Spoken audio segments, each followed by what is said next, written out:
E aí, gente bonita, eu sou Camila Cristine, sejam muito bem-vindos ao meu canal. Essa semana eu gravei um vídeo muito especial para vocês, trazendo inspirações do que fazer, de como anotar na sua Bíblia. Eu gravei a minha Bíblia aqui num livro inteirinho, trazendo detalhe por detalhe de cada anotação que eu fiz nesse livro, mostrando o motivo, né, da anotação, por que eu achei importante anotar, o que aquilo vai me ajudar a lembrar depois que voltar no livro, no texto ali. Então eu acredito que isso pode te inspirar e te ajudar muito, porque a leitura de uma forma mais dinâmica, né, vai ajudar você que tem dificuldade de ler a Bíblia a querer voltar, a gostar, né, de fazer aquela página ficar bonitinha, decoradinha, escritinha, né, com pensamentos importantes, para que você volte e realmente lembre de um momento que você passou com o Senhor, para que você volte e se lembre daquela palavra que você ouviu naquele dia e fez tanto sentido para você e te abençoou num momento específico da vida. Então eu tenho certeza que esse vídeo pode ser uma bênção para sua vida, e caso ele seja, por favor, não deixe de me contar depois nos comentários, beleza?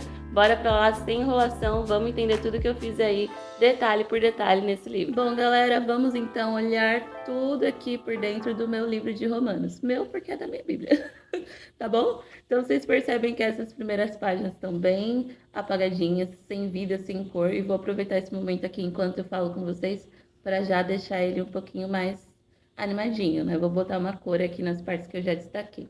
Mas aqui, depois disso, já tem mais destaques, né? Foi bem essa primeira, porque eu fui anotando enquanto eu fazia algum estudo, então só fui escrevendo, circulando mesmo, e eu nunca mais voltei para deixar bonitinho. Então farei isso com vocês hoje. Mas, ó, o livro de Romanos, ele tem alguns destaquezinhos que eu fiz, de lápis de cor mesmo, uma explicaçãozinha aqui de um estudo, de uma palavra específica, anotei no post-it, e assim vai. Eu quero que vocês entendam por que eu tô fazendo esse vídeo, né? Primeiro, para deixar vocês com essa vontade de interagir com a leitura, deixar a sua leitura mais dinâmica, principalmente se você tem ainda dificuldade de continuar lendo, se você não tem costume de ler, tá tentando fazer isso agora, quanto mais dinâmico você deixar essa sua leitura, quanto mais, né, você ter algo para fazer ali ao invés de simplesmente ler, mais interessante vai ficar para você e mais vontade você vai ter de voltar para essa leitura. Você vai criando um apego pelos livros que você anota, que você marca. Então, meu exemplo é o de Efésios, ó. Tem a anotação aqui, em cima, dos lados e no meio, circuladinho. Ele tá todo coloridinho, tem tudo, muitas anotações. E assim, tem um apego muito grande por esse livro, que eu acho que ele ficou uma graça, coloridinho, bonitinho, com tudo que eu anotei aqui para me lembrar depois. Então, isso vai te ajudar a continuar lendo, a criar o hábito mesmo de ler, que você vai ver que é legal. Você vai anotar as informações que você entender, que você pesquisar, o que deu só com você. Você pode anotar a data. Eu já falei aqui um pouquinho sobre essa questão de anotação em outro vídeo, vou deixar no final desse daqui para vocês darem uma olhada. Mas eu quero então te inspirar trazendo mesmo exemplos de tudo que eu coloquei nesse livro aqui de Romanos, e vocês vão pegando esse exemplo aí para se inspirar e fazer no livro que vocês mais gostarem por aí, certo? Bora lá, começando então aqui em Romanos. Eu, como eu falei, estava fazendo um estudo com ele, por isso que tem algumas informações aqui extras que, né, não vieram da minha cabeça mesmo. Eu fiz esse estudo com o pessoal do Jesuscope, lá o Lab do Jesuscope, já recomendei, recomendo de novo.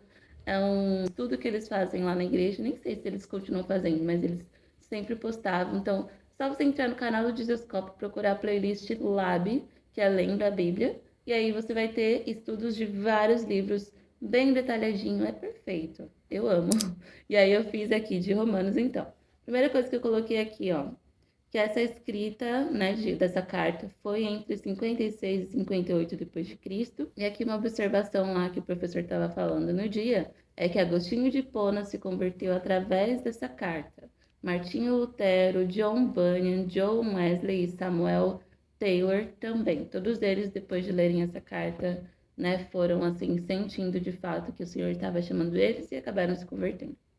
Aí coloquei aqui também que antes nós éramos escravos do pecado, depois somos escravos de Jesus.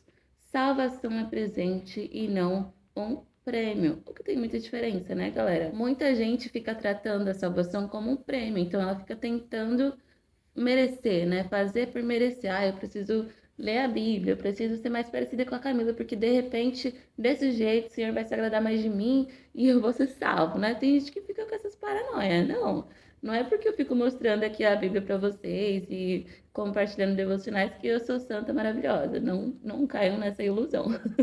Mas, assim, é realmente muito importante a gente diferenciar. Salvação é presente e significa que a gente não precisa, e não teria como ter feito mesmo, nada para merecer. Já ganhamos, já recebemos, e não foi porque a gente mereceu alguma coisa, não foi porque fizemos algo digno de um prêmio. Não, não. Deus nos deu e pronto, acabou. Lembre-se disso, é muito importante. Aqui também eu coloquei que meu nominho é em Cristo, Camila em Cristo. Então, fazia sentido ali, né, enquanto eu estava estudando, que nós estamos nele, né? Não apenas com ele, mas nele e ele em nós. Aqui também tem uma setinha bem pequenininho, tá escrito assim: adjetivo usado. O primeiro adjetivo usado foi servo de Cristo. Então, ele no estudo lá estava comentando sobre como é que Paulo se descrevia, né? Como é que ele foi tão atraído assim pelo Senhor, pelo Evangelho, como ele começou a se descrever. Então, ele sempre, ou muitas cartas pelo menos, ele sempre fala isso: eu, Paulo, servo de Cristo. O primeiro adjetivo que ele usa para falar dele mesmo. E aí eu te chamo a atenção nisso, né? Qual é o primeiro adjetivo que você usa para falar de você? Você fala da sua profissão, fala, sei lá, que você é mãe, pai, que você tem, sei lá, quantas faculdades, que você faz alguma coisa na igreja e você vai sempre exaltar o seu ministério. O que que você fala a respeito de si mesmo? Paulo falava que ele era servo de Cristo. Ele realmente entendeu o quanto ele estava nessa terra para servir o Senhor. E ele deu a sua vida, literalmente, nesse sentido, né? Não se importando em ser preso, em ser açoitado, em ser apedrejado, desde que ele estivesse servindo ao Senhor e cumprindo o seu chamado na terra. Então, acho isso muito legal. Aqui, ó, eu deixei vários risquinhos na palavra filho. Então, quando eu faço isso em só uma palavra, né? É porque eu percebo que está sendo repetida algumas vezes e tem algum porquê nisso. Sempre tem. A palavra nunca é aleatória, gente. Sempre tem uma intenção naquilo. Então, repetiu várias vezes a mesma frase, a mesma palavra. Tem algum sentido importante, você precisa dar atenção para isso. Aqui do lado eu coloquei: Jesus quer nos dar esse pertencimento. Então, deixei a setinha aqui porque fala o seguinte no versículo 6. Vocês estão entre esses gentios chamados para pertencer a Jesus Cristo. Então, ele nos quer pertencentes a ele. Circulei aqui pertencer. Sublinhei aqui que somos amados por Deus e chamados para ser o seu povo santo. Circulei também a questão de graça e paz, que ele, né, possa nos dar essa graça e essa paz, Senhor Jesus. Na parte das boas novas, né, o próximo trechinho aqui, eu anotei que grato por seus irmãos. Então, Paulo estava sempre muito grato pelo Senhor e pelos irmãos que o Senhor lhe deu, né, no processo aí, na jornada de anunciar o evangelho para outras pessoas. O que mais? Anotei aqui do ladinho, consolado. Então, o que acontece? Aqui no versículo 12 diz: quando nos encontrarmos, quero encorajá-los na fé e também quero ser encorajado por sua fé. Então, em outra versão, vai falar que ele quer ser consolado. E aí, do ladinho, eu anotei que foi uma humildade, né? Porque Paulo, então, nessa época já era muito bem reconhecido, né? Como um servo de Cristo que tinha muito a ensinar, mas mesmo assim, ele queria ser consolado pelos irmãos. Ele contava com a ajuda dos irmãos, né? Não se colocava numa posição mega elevada em que ele não precisava de ninguém. Então, ele era muito humilde nessa parte. Versículo 16, eu deixei uma setinha e coloquei que tem tudo a ver com ele. Então, diz o seguinte: pois não me envergonho das boas novas a respeito de Cristo, que são o poder de Deus em ação para salvar todos os que creem. Então, realmente é a questão dele, né? Tudo tem a ver com ele. E aí, Paulo falava que não se envergonhava das boas novas a respeito dele, porque ele entendia que esse era o poder e em ação poderia salvar quem cresce no Senhor. Aqui embaixo, ó, como não tinha muito espaço dos lados, eu anotei embaixo versículo 9, serve por completo, não só exteriormente. Então, por quê? Isso me chamou a atenção que ele fala que ele está servindo a Deus em seu espírito. E o que acontece muitas vezes é que as pessoas, nessa coisa de mostrar, né, muita obra, mostrar muito o que faz mesmo, se importar só com o que está fazendo, com o que as pessoas estão vendo, a parte exterior, se esquece que Deus vê o espírito, né? Deus está vendo por dentro também. Então ele vê todo o seu serviço, não apenas o exterior que os irmãozinhos da igreja conseguem ver, ou que alguém na sua rede social, né, consegue ver que você está postando lá bonitinho. Deus está vendo se você serve a Ele por completo em seu espírito. Então anotei isso aqui que é muito importante. Às vezes a gente só faz por fazer, para falar que cumpriu, que obedeceu, mas Deus está olhando para dentro da gente, querendo que sejamos servos obedientes também em nosso espírito, completamente obedientes em todas as áreas. Versículo 14 eu anotei: seu pecado foi curado e agora é devedor em explicar como. Então, versículo 14 diz o seguinte, ó: pois sinto grande obrigação, tanto para com os gregos como os bárbaros, tanto para com os instruídos como os não instruídos.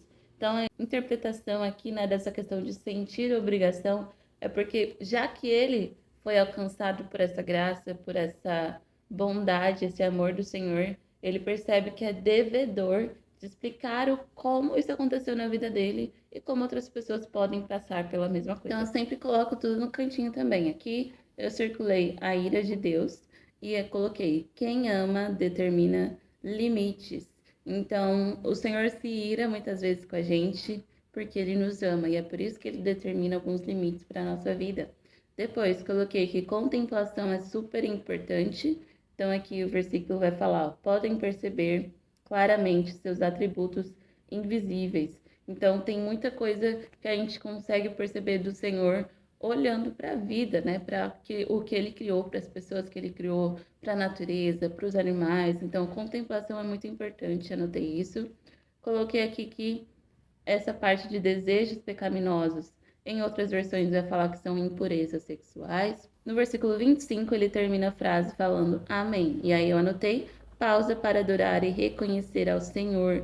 Ele sempre fazia muito disso. Depois aqui eu coloquei idolatria do coração humano e verdade suprimida. Então no versículo aqui 27, que vai dizer assim, ó: homens praticaram atos indecentes com outros homens e em decorrência desse pecado sofreram em si mesmos o castigo que mereciam. Então fala sobre essa idolatria do coração humano, né? Quando a pessoa ela resolve fazer aquilo que Deus disse para não fazer e ela se importa mais com esse desejo dela, ela está idolatrando o seu próprio coração, suas próprias vontades e está suprimindo a verdade do Senhor para se agradar apenas, não agradar a Ele. Ser coniventes também nos faz entrar na lista de quem merece morrer. Então vamos entender o que significa isso, né? Versículo 32 diz assim: sabem que, de acordo com a justiça de Deus, quem pratica essas coisas merece morrer, mas ainda assim continuam a praticá-las e, o que é pior, incentivam outros a também fazê-lo.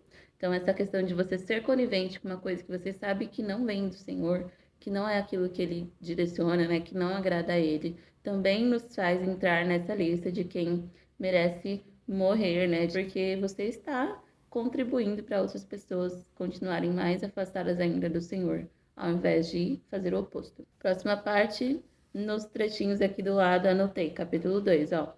Justiça própria, atributos usados para não crer que ele julga. Então aqui, ó, diz o seguinte: uma vez que você julga outros por fazerem essas coisas, o que o leva a pensar que evitará o julgamento de Deus ao agir da mesma forma?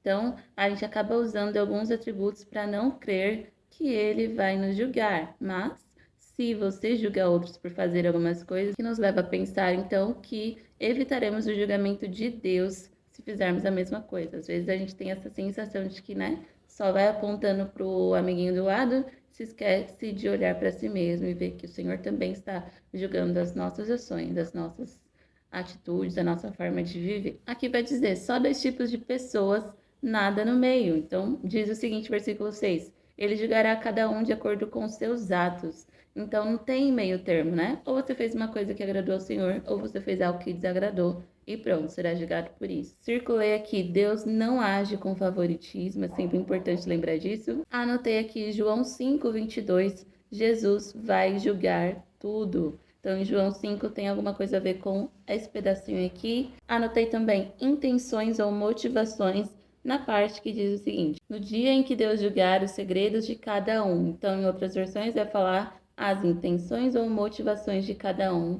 por meio de Cristo, de acordo com as boas novas que anunciam. Então, O Senhor vai julgar as nossas intenções e, né, o que está no nosso coração. Importante lembrar disso. Anotei aqui 2 versículos 6. Salvação por graça, mas julgamento por obras.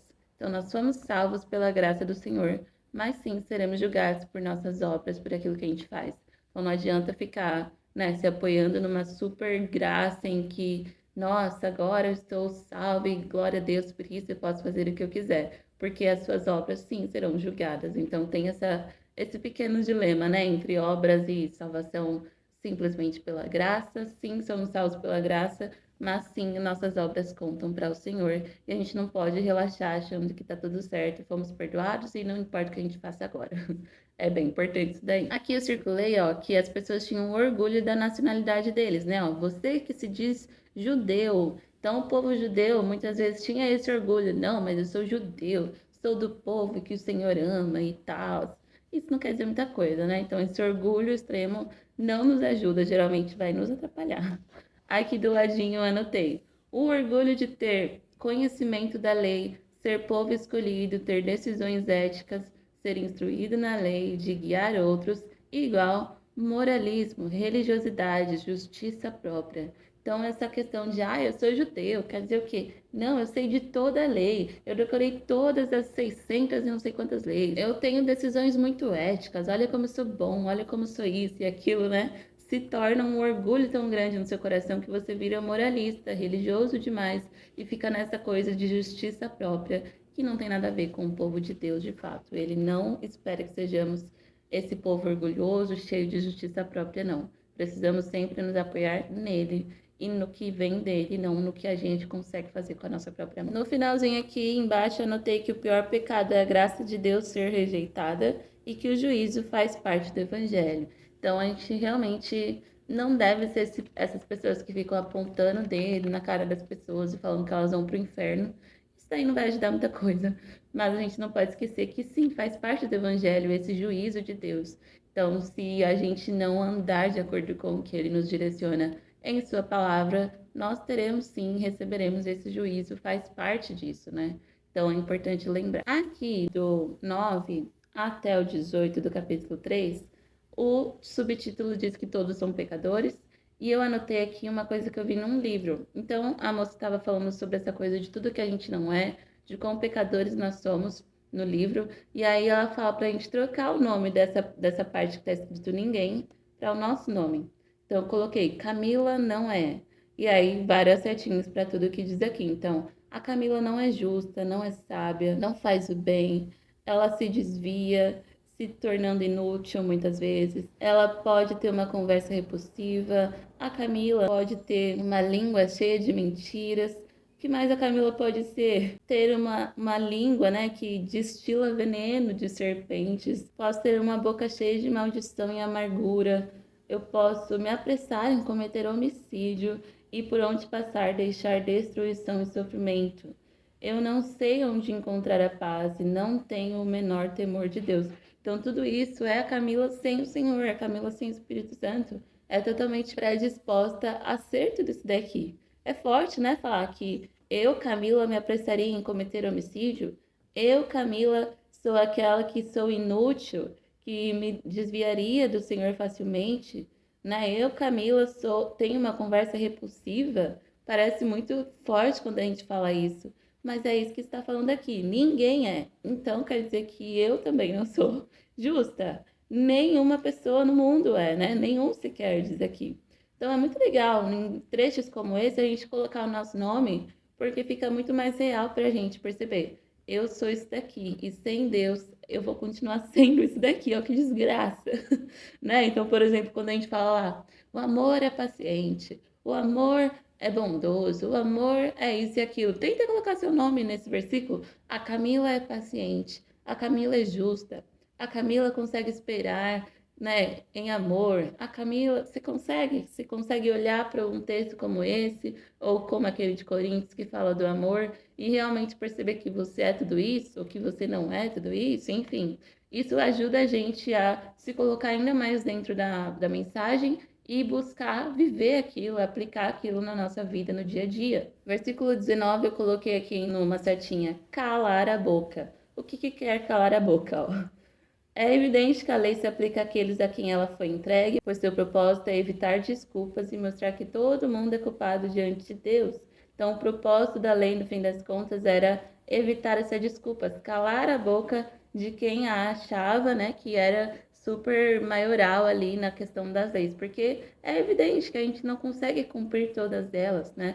Então, eu falo, a lei se aplica a quem ela foi entregue, pois o propósito é evitar essas desculpas, é calar a boca dessas pessoas e mostrar que todo mundo é culpado diante de Deus. Quando você consegue reconhecer tudo isso aqui, o quanto você é falho, o quanto você é pecador, você percebe que também é culpado diante de Deus e necessita muito dele. A anotação aqui dessa página eu coloquei capítulo 5, versículo 10. Se inimigos não fomos abandonados, seremos abandonados agora que somos amigos? Claro que não, e graças a Deus por isso. Essa página já não tem tanta coisa escrita, mas ó, destaquinho e risquinhos, né, sublinhadinho. Aí tem só desse lado aqui, que vai dizer o seguinte: oh, tá em inglês. Eu anoto às vezes algumas versões em inglês que eu gosto, eu acho que são mais, descrevem mais em detalhes algumas partes, alguns versículos que em português não tem. Então aqui eu anotei a versão da The Passion Translation. Se você entende inglês, eu super indico essa versão, é linda, maravilhosa, perfeitona. Só tem o Novo Testamento, Provérbios e Salmos, mas assim, é maravilhosa. Se você quiser encontrar ela, lá naquele aplicativo YouVersion você encontra. É super fácil de achar e é maravilhosa de verdade. Eu anotei aqui, ó, do capítulo 8, versículo 5, já vou traduzir para vocês aí não ficarem, né, na dúvida, quem não entende. Mas aqueles que vivem pelo impulso do Espírito Santo são motivados a seguir, a perseguir realidades espirituais. Então, achei isso muito legal, a questão de ser impulsionado pelo Espírito Santo, porque geralmente a gente tem a ideia de ser impulsionado, né, pela nossa própria carne, fazer coisas do impulso e se dar mal.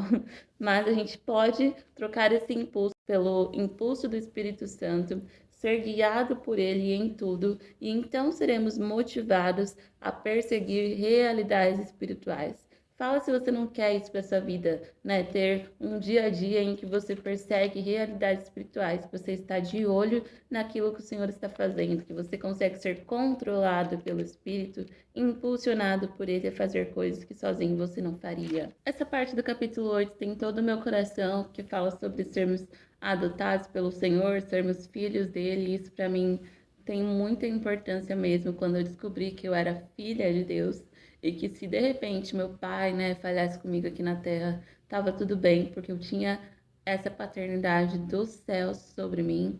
E isso mudou a minha vida, mudou a minha visão, a minha relação com Deus de uma forma impressionante. Então, assim, eu tenho muito carinho por esse pedacinho aqui da minha Bíblia, porque, né, eu já tenho aquela visão, aquela memória fotográfica, né? Então eu olho e penso, ai, que página perfeita! Então, eu, né, destaquei aqui a parte que fala Romanos 9, aqui coloquei um asterisco e destaquei, vocês foram declarados justos diante de Deus. Às vezes, gente, uma frase como essa vai fazer o seu devocional da semana, porque se você parar para analisar mesmo a perfeição, a grandeza de um texto como esse, nós fomos declarados justos diante de Deus. Nós que, né, éramos, como diz aqui, merecedores da ira de Deus. Somos merecedores dessa ira, mas fomos declarados justos, sem merecer, sem nada, só pela graça. Então tente, de vez em quando, parar e analisar uma coisa pequenininha, né? Como essa. Não precisa ficar lendo o livro inteiro e, ó, preciso estudar. Às vezes esse versículo vai falar com você por uma semana, por um mês. Você foi declarado justo diante do Senhor. Ele te ama e te ama demais, sabe? Ele tirou todo o peso do pecado de você para te limpar, te lavar pelo sangue de Jesus. É uma graça tão grande, nós precisamos prestar atenção nos detalhes da palavra de Deus e sermos edificados por isso toda vez possível. Aqui, ó, eu circulei que não é mais para sempre. O que que não é mais para sempre? Que a gente não recebeu um espírito que nos torne de novo escravos medrosos. Então, em algum momento isso aconteceu, né, antes do sacrifício do Senhor, da graça sobre nós, mas agora não precisamos mais ficar nessa coisa de um espírito que nos torne escravos medrosos de novo. Não precisamos mais disso. Mas sim o Espírito de Deus que nos adotou como seus próprios filhos, e agora a gente chama ele de Abba, né? Que é paizinho, chamamos ele de papai, e essa é uma bênção muito grande. Aqui do lado eu anotei Origem e Destino, porque é o nome de uma música que eu gosto muito e que fala muito sobre isso, né? Que a minha origem está no Senhor e o meu destino também é Ele, né? Tudo veio dele e vai para Ele também. Aqui eu anotei que a adoção completa na ressurreição geral. Então, o que acontece aqui nessa parte diz o seguinte, ó. Embora tenhamos o Espírito em nós como antecipação da glória futura. Então, eu fiquei, né, na época que eu li isso, pensando, como assim antecipação da glória futura? Então, quer dizer que vai ter uma coisa a mais ali no futuro, né, ó? Pois aguardamos ansiosos pelo dia em que desfrutaremos os nossos direitos de adoção. Então, eu falei, como assim? Mas eu já não sou adotada, por que eu não posso desfrutar agora? Então, né, quando você vai estudar mais a fundo isso, você percebe que, sim, somos adotados hoje e temos muita coisa de bênção para desfrutar hoje aqui na Terra, mas na ressurreição dos últimos dias, né? Quando tudo de fato acontecer e se completar aqui na Terra, o Senhor voltar e tudo mais, teremos essa adoção completa e aí a gente vai desfrutar dos nossos direitos completos de adoção. Então também tem essa questão da lei lá na época de Roma, né? A questão de adoção era muito forte, era muito mais séria do que um filho biológico, por exemplo. Então, quando você era filho adotado, aí que você tinha direitos mesmo, assim, incríveis em relação aos filhos biológicos. Então, se você gostar desse tema, vai estudar mais, que você vai sentir cada vez mais o amor do Senhor por você, porque Ele te adotou, te escolheu, mesmo sem nenhuma necessidade disso. Aqui também é outra anotação da versão em inglês lá que eu falei para vocês, aqui do versículo 14, que diz assim, ó, os filhos maduros de Deus são aqueles que são movidos pelo impulso do Espírito Santo. Então, aqui de novo ele fala sobre esse impulso e também eu achei importante a parte de ser maduro no Senhor. Então, filhos maduros nele são movidos pelo impulso do Espírito. Se você percebe que ainda tem muita dificuldade de ser controlado pelo Espírito Santo, de ser guiado por ele, ele te mandou uma coisa, você vai lá e faz, talvez falta ainda um pouco mais de maturidade nessa sua relação com o Senhor. E tá tudo bem. Nós vivemos de fases, de processos, né, de tempo importante a crescer no Senhor. E aí a intenção é realmente te motivar a buscar essa maturidade cada dia mais. Aqui na setinha eu coloquei que foi o propósito eterno de Deus. O que foi o propósito eterno de Deus? Nos predestinar para nos tornarmos semelhantes à imagem do seu Filho, né? Porque Deus conheceu de antemão os seus. Então, esse era o propósito eterno do Senhor, né? Nos colocar aqui semelhantes à imagem do seu Filho, nos predestinar para isso desde a fundação do mundo. Aqui coloquei bem grandão que nós somos filhos, né? Então, vocês percebem que essa coisa da filiação me toca bastante. Eu também gosto de trabalhar com adoção na vida real, quero adotar crianças. No meu trabalho, a gente trata também com essa coisa de adoção. Então, assim, tudo tem a ver comigo nessa parte. E aqui é o versículo 38 e 39, que fala: nem altura nem profundidade, nada em toda a criação jamais nos separará do amor de Deus, né? Por quê? Porque a gente é filho. E quando a gente é filho, a gente deixa de ser filho em algum momento, já era, né? Você pode falar, eu vou me emancipar. Eu não quero mais saber de você, pai, mãe. Ou o pai e a mãe falam, você fez tal coisa, agora você não é mais meu filho, não olha mais a minha cara. Existem, né, relações conturbadas assim. Mas mesmo falando tudo isso, a pessoa não vai deixar de ser filha. Então, graças ao Senhor, fomos uma vez tornados filhos de Deus e seremos para sempre. Capítulo 10, só anotei aqui, perigo muito fácil de acontecer. O quê? Aí eu circulei. Sei da dedicação deles por Deus, mas é entusiasmo sem entendimento. Então é muito, muito, muito fácil de acontecer com a gente. A gente está entusiasmado com alguma coisa, né? E aí a gente vai fazendo tudo dedicados daquilo, mas é só um entusiasmo sem entendimento. Então é muito importante nós buscarmos a maturidade do Senhor, que nos faz aprofundarmos mesmo, né? Na palavra, no conhecimento do Senhor, de quem Ele é, do que Ele quer fazer na nossa vida. Enfim, sempre se aprofundar. A pessoa que busca profundidade está revelando aí um sinal de muita maturidade no Senhor. Então, se você só está entusiasmado com isso daqui, por exemplo, eu vou começar a anotar na minha Bíblia, mas só está entusiasmado, em algum momento você vai parar, isso vai perder a graça, porque você não entendeu o grande motivo de fazer isso, você não entendeu o porquê ler a Bíblia, o porquê se aprofundar no Senhor, o porquê ter relacionamento com Ele, e não vai durar, né? Então não adianta você ser super dedicado e não entender o porquê da dedicação. Entenda primeiro e aí o entusiasmo virá, com certeza. Então, Preste atenção, porque isso é muito perigoso pra gente. Capítulo 12, eu coloquei aqui, ó, antes, né, no 36, capítulo 11. Silêncio doxológico, então, quando ele fala que tem um silêncio aqui entre uma parte e outra, para você entender só estudando mesmo, que agora não dá para explicar. Aqui eu coloquei uma frase, não me lembro de quem, isso é muito triste, eu deveria ter colocado, mas ok. Que o que não nos é revelado não deve nos deixar indignados, deve nos deixar de joelhos. Então, tem algumas partes aqui que falam sobre o Senhor não, de fato, explicar, né, detalhe por detalhe daquilo que a gente passa e por que passamos. Então, não nos é revelado tudo, mas aqui não nos é revelado, não deveria nos deixar indignados com o Senhor. Deveria nos deixar de joelhos, nos levar cada vez mais perto dele. Que no capítulo 12 também eu deixei um colchetezinho para um trecho que fala sobre a igreja, outro trecho que fala sobre excelência no servir. Então, algumas partes, né, da Bíblia a gente consegue ir separando assim por trechinhos. Ah, essa parte está falando para os discípulos, essa parte está falando para a multidão, sabe? É interessante a gente ir dividindo assim para entender exatamente o que está falando. Aqui é uma anotação sobre a palavra revestir, né? Então começa a falar sobre revestirmos no Senhor, no amor, no Espírito e tudo mais. E eu anotei que essa palavra significa vestir roupa mesmo, né? Então, embeber os seus princípios, imitar o seu exemplo, copiar o Espírito, se tornar como ele, tê-lo como um guia, vesti-lo como uma pessoa mesmo, né? Então, no grego fala sobre assumir interesses do outro, inserir nas suas visualizações a visualização do outro. Então, tudo isso tem a ver com nós nos revestirmos do Senhor. E depois eu coloquei que o segredo para conseguir viver Romanos 12, que é bem dificinho, está aqui. Sem Jesus não conseguimos vencer a nós mesmos.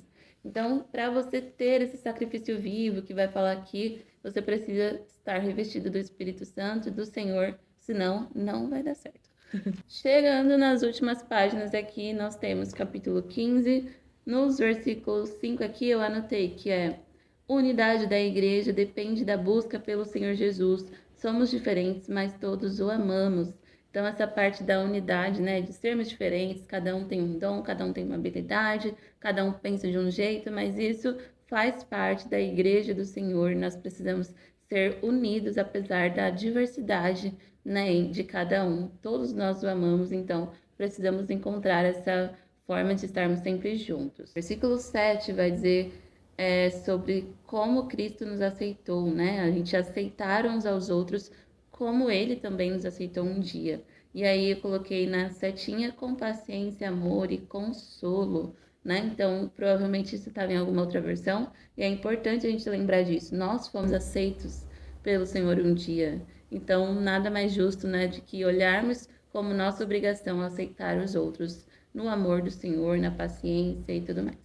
Nessa parte eu circulei as letrinhas aqui minúsculas, porque algumas versões, algumas bíblias, como essa, né, elas vão nos mostrar aonde está escrito aquele versículo em outra parte da Bíblia. Então, aqui, Paulo está citando na letrinha B aqui, é Salmos 18, na letrinha C aqui é Deuteronômio 32. Então, fui anotando, circulando nessas letrinhas, porque aqui embaixo já fala onde está escrito. E anotei que tinha uma base bíblica, um fundamento. Então, não só Paulo, como muitos autores, eles têm essa preocupação de dar fundamento, de dar base bíblica mesmo para o que eles estão, né, propondo ali. Então, por exemplo, Paulo recebeu essa revelação de Deus, ninguém falou nada para ele a respeito disso, a não ser Deus. Então, para ele ter um pouco mais de base e aceitação, né, dos primeiros leitores, ele vai trazendo a palavra que já tinha sido escrita em outros textos lá. Aqui no versículo 20, né, ele diz que ele sempre se propôs a anunciar as boas novas, onde o nome de Cristo nunca foi ouvido, para não construir sobre alicerce alheio. E aí eu anotei que ele era muito sábio e estratégico, né? Ele não fazia nada assim de qualquer jeito, ou, vamos lá em tal pessoa, vamos em tal lugar, vamos sair fazendo assim. Ele se planejava e se organizava para realmente ter essa estratégia de falar com quem nunca tinha ouvido do Senhor, porque era isso mais importante. Quem já ouviu, glória a Deus, porque já ouviu, e ele não ia construir nada sobre um alicerce alheio de outra pessoa, né, que foi lá e falou do Senhor. Aqui na setinha eu coloquei que Paulo também estava sempre ligado a ações sociais, e isso tem muito a ver comigo, né? Eu estou estudando para ser assistente social, então coisas como ações sociais me chamam a atenção, por isso eu anotei aqui. Para acabar aqui, a gente tem sobre essa outra setinha no capítulo 16, versículo 20, eu circulei a parte que fala que Satanás está sob os nossos pés e a graça do Senhor Jesus esteja com a gente. Então, eu coloquei que é uma capacitação de Deus. Então, como é que Satanás será esmagado sob os nossos pés? Está falando que Deus, o Deus da paz, fará isso e que a graça dele, né, que está com a gente. Então, é essa graça, é esse Deus de paz que poderá fazer isso. Não é a gente falar, eu vou pisar no seu pé, Satanás. Não temos essa capacidade, essa força toda, mas Deus em nós com certeza fará isso. E aí fala sobre os pés de vocês. Então é a gente que pisa, mas é Deus quem nos dá a capacidade para tal, né? Aqui, versículo 25, eu circulei a parte do plano de novo, então fala que essa mensagem a respeito de Jesus revelou o seu plano. E aqui o plano era judeus, mas gentios, né? Então o plano do Senhor sempre foi, em algum momento, juntar todo mundo, nunca foi, ele só amava o povo judeu, e aí ele falou, já que vocês não querem, eu vou abrir para as outras pessoas. Não, o plano dele realmente sempre foi, desde o início, em algum momento, abrir, né, essa oportunidade para todo mundo que não era judeu também. E fazer tudo isso um povo só e amar todo mundo da mesma maneira. Finalizando aqui, eu deixei algumas anotações de alguns capítulos importantes. E aqui eu coloquei que a gente é sem noção de quão pecador somos, e igualzinho os peixes são sem noção de quão molhados estão, né? Então é muito importante a gente perceber que muitas vezes a gente não reconhece o pecado em nós, porque a gente é tipo peixe, ele não reconhece que ele tá molhado a vida inteira. Para ele tá no habitat dele, é isso. Mas nós, né, precisamos reconhecer muitas vezes para se arrepender, para mudar de vida. E então, gente, me despeço de vocês com imagens de mim fazendo essa página aqui ficar linda, maravilhosa, toda coloridinha. Esse aqui é o meu momento predileto, conseguir decorar bem coloridinha a minha Bíblia. Eu amo quando tem várias cores assim. Isso me faz perceber que eu passei tempo ali com aquela palavra, com aquela mensagem, e que aquelas palavras destacadas fizeram sentido para mim de alguma forma muito importante, me abençoaram. Então, essa coisa visual é super importante, pelo menos para mim. Eu acredito que pode ser muito interessante para você também pegar mais gosto na leitura, sabe? Você pode fazer lettering, se você sabe fazer aquelas letras bonitinhas. Você pode fazer desenhos, caso você seja aquela pessoa dedicada nisso, não é o meu caso. Mas se empenhe nisso, eu tenho certeza que você vai conseguir ver muita diferença por aí. A passagem fixa melhor na sua mente, é muito mais fácil aplicar na vida, né? Por lembrar de mais coisas. Então, sério, façam aí a experiência de vocês e desfrutem da bênção, né? Da graça que é ouvir o Senhor, passar tempo com Ele e deixar que a sua Bíblia te mostre isso visivelmente. É muito bom, faz muito bem para a alma, de fato. Para que toda vez que você ver aquela página, aquele livro, você realmente ter isso em mente. Poxa, eu passei tempo com o Senhor, Ele já me falou isso lá atrás, por que eu não posso hoje, né, ficar em paz, descansar no meu coração, porque isso aqui me foi dito uma vez, eu tenho certeza que isso pode me ajudar de novo nessa situação, e assim vai. Caso você tenha interesse em ver mais vídeos a respeito de como fazer anotações na Bíblia, eu tenho um vídeo especial só sobre isso, então clica aqui para você ser muito mais abençoado. Um beijo grande e tchau!